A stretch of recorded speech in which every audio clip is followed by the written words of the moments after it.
તો અરવલ્લીથી મહત્વપૂર્ણ સમાચાર સામે આવી રહ્યા છે, જ્યાં અરવલ્લીમાં ચાંદીપુરા વાયરસનો ભરડો. અરવલ્લીમાં ચાંદીપુરા વાયરસનો ભરડો કે જ્યાં 2 દિવસમાં 4 વ્યક્તિઓના મોત નીપજ્યા છે.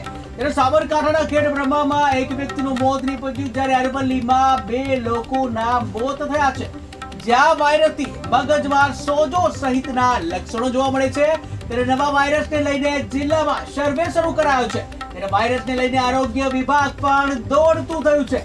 તો મહત્વપૂર્ણ સમાચાર સામે આવી રહ્યા છે સાબરકાંઠા અરવલ્લીથી, કે જ્યાં સાબરકાંઠા અરવલ્લીમાં એક નવા વાયરસ જોવા મળ્યો. ચાંદીપુરા વાયરસનો ભરડો જોવા મળ્યો. ત્યારે 2 દિવસમાં 4 વ્યક્તિઓના આ વાયરસના કારણે મોત નીપજ્યા છે. જ્યાં સાબરકાંઠાના ખેડબ્રહ્મામાં એક વ્યક્તિનું આ વાયરસના કારણે મોત નીપજ્યું છે.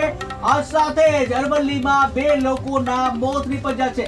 ત્યારે વાયરસથી મગજમાં સોજો સહિતના લક્ષણો જોવા મળે છે. જ્યાં નવા વાયરસને લઈને જિલ્લામાં સર્વે કામગીરી શરૂ કરવામાં આવી, ત્યારે વાયરસને લઈને આરોગ્ય વિભાગ તાત્કાલિક દોડતું થયું છે, કે જ્યાં નવા વાયરસથી જે લોકોના મૃત્યુ થઈ રહ્યા છે. ત્યારે આ સાથે જ સંવાદદાતા માલજી દેસાઈ જોડાઈ ગયા છે, કે જ્યાં વાત કરીએ માલજી, તો સાબરકાંઠા અરવલ્લીમાં ચાંદીપુરા વાયરસનો ભરડો જોવા મળ્યો છે. 2 દિવસમાં 4 વ્યક્તિના મોત નીપજ્યા છે. શું છે વધુ વિગત?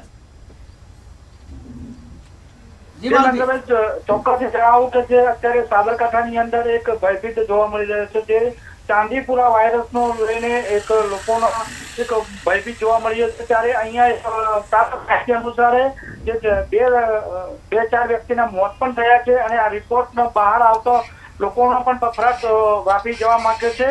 જે ચાંદીપુરા વાયરસનો મગજનો સોજો સહિતના લક્ષણો જોવા મળી રહ્યા છે, જેને લઈને નવા વાયરસ લઈને સાબરકાંઠા અને અરવલ્લીનો સર્વે પણ કરવામાં આરોગ્ય દ્વારા સર્વે કરવામાં આવ્યું છે. જે માહિતી વધુ વાત કરવામાં આવે કે આ ચાંદીપુરા જે વાયરસ છે એમાં કેવા પ્રકારના લક્ષણો જોવા મળે છે અને કેટલા પ્રમાણમાં ફેલાયું છે?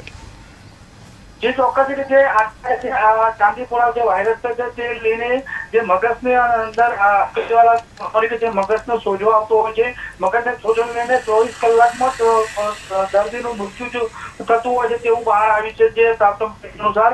અને હાલની તારીખમાં ખેડબ્રહ્માના એક વ્યક્તિનું પણ મૃત્યુ થઈ છે, અને જેવા અરવલ્લીના 2 લોકોના પણ મોત થયા છે. ત્યારે હિંમતનગર સિવિલ દ્વારા લેબોરેટરી પુના લેબોરેટરી પણ મોકલવામાં આવી છે, અને હજુ એક વ્યક્તિને રિપોર્ટ મોકલવાનો બાકી છે. ચાંદીપુરા વાયરસ અને આરોગ્ય વિભાગ પણ દોડતું થયું છે. હાલ તો ઉચ્ચ સ્થળે યોજાઈ શકે છે મોટી આને લઈને વાયરસને લઈને મીટિંગ. જી બિલકુલ, કે આરોગ્ય વિભાગ પણ દોડતું થયું છે. ત્યારે આરોગ્ય વિભાગને લઈને કઈ કામગીરી હજી સુધી કરવામાં આવી? જે આ નવો વાયરસના રોગને લઈને અત્યારે આરોગ્ય વિભાગ જે જગ્યાએ તપાસને આદેશ થયા છે ત્યાં દવા જેવી પ્રક્રિયા શરૂઆત કરવામાં આવી છે. ત્યારે આરોગ્ય તંત્રને હરેક તંત્ર પણ એલર્ટ કરવામાં આવી છે. જી માલજી, સમગ્ર માહિતી બદલ આભાર. તો ચાંદીપુરા નવા વાયરસ જે છે જોવા મળી રહ્યો છે, જ્યાં સાબરકાંઠા અરવલ્લીમાં આ વાયરસ જોવા મળ્યો છે, જ્યાં 2 દિવસમાં 4 વ્યક્તિઓના આ વાયરસથી મોત નીપજ્યા છે. ત્યારે સાબરકાંઠાના ખેડબ્રહ્મામાં એક વ્યક્તિનું મોત, જ્યારે અરવલ્લીમાં 2 લોકોના મોત નીપજ્યા છે, કે જ્યાં વાયરસથી મગજમાં સોજો સહિતના લક્ષણો જોવા મળે છે. ત્યારે નવા વાયરસને લઈને તંત્ર દોડતું થયું છે, કે જ્યાં વાયરસને લઈને આરોગ્ય વિભાગ પણ દોડતું થયું.